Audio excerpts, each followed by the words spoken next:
দলীয় প্রার্থীর সমর্থনে জনসভা সহ বিভিন্ন কর্মসূচিতে মালদায় আসছেন তৃণমূল সুপ্রিম মমতা বন্দ্যোপাধ্যায়। আগামী 4 এপ্রিল মালদার মানিকচকে তৃণমূল প্রার্থী কবিতা মণ্ডলের সমর্থনে তার একটি জনসভা রয়েছে। এই সভাকে কেন্দ্র করে সার্বিক পরিস্থিতি নিয়ে মাঠ পরিদর্শন করলেন জেলা পুলিশ সুপার অনুপম সিং সহ পুলিশের কর্তারা।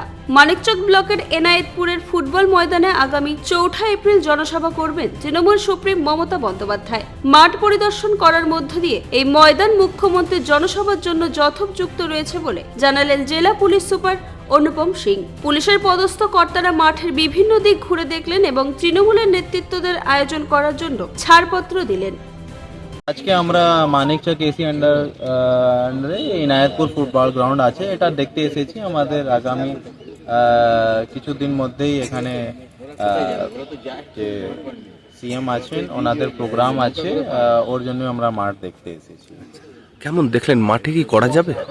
মাঠের কন্ডিশন মোটামুটি ঠিক আছে। আমরা অর্গানাইজারদের সঙ্গে কথা বলেছি কি যদি বৃষ্টি হচ্ছে তাহলে ওনারা ওই রকম ব্যবস্থা করবে যাতে মাঠ তাড়াতাড়ি ঠিক হয়ে যায়। বাকি আমরা পুলিশ পক্ষ থেকে কি কি সিকিউরিটি অ্যারেঞ্জমেন্ট আছে, ট্রাফিক কোথায় করব, ওটা আমরা সব দেখতে এসেছি।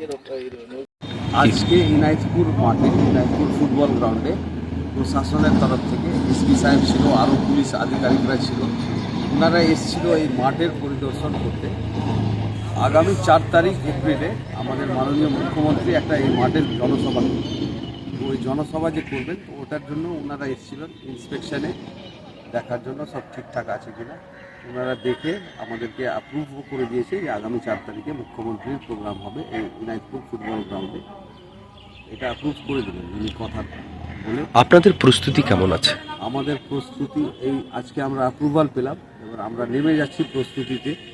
আমরা ভালো করে অর্গানাইজ করে যেন প্রচুর মানুষ আসতে পারেন আমাদের মাননীয় মুখ্যমন্ত্রীর বক্তব্য শোনার জন্য, এই অর্গানাইজ আমরা করে আর এখানে সব কিছু যেন সুষ্ঠুভাবে হয় সেটাও আমরা দায়িত্ব নিয়ে দেখি। বিগত বছরেও সিএম এখানে এসেছিলেন, মানুষের ভালো ভিড় ছিল, এবার কেমন আশা রাখছেন? আর 2024-এও আমাদের মাননীয় মুখ্যমন্ত্রী এই মাঠেই এসেছিলেন, সেই সময়ও খুব ভিড় ছিল। আর এইটা যেহেতু বিধানসভা ইলেকশন আছে, এটা আমাদের মাননীয় মুখ্যমন্ত্রীরও ইলেকশন আছে, তো এইবার ভিড় আরও বেশি হবে। মানুষ আরও মানে দেখার জন্য, আমাদের মাননীয় মুখ্যমন্ত্রীকে শোনার জন্য, আর উনি যেগুলো প্রকল্প চালিয়েছেন, শুরু করেছেন, এইগুলো প্রকল্পর ধন্যবাদ জ্ঞাপন করার জন্য প্রচুর মানুষ আসবে। মালদা থেকে পৈতর সরকারের রিপোর্ট, কুলিক নিউজ।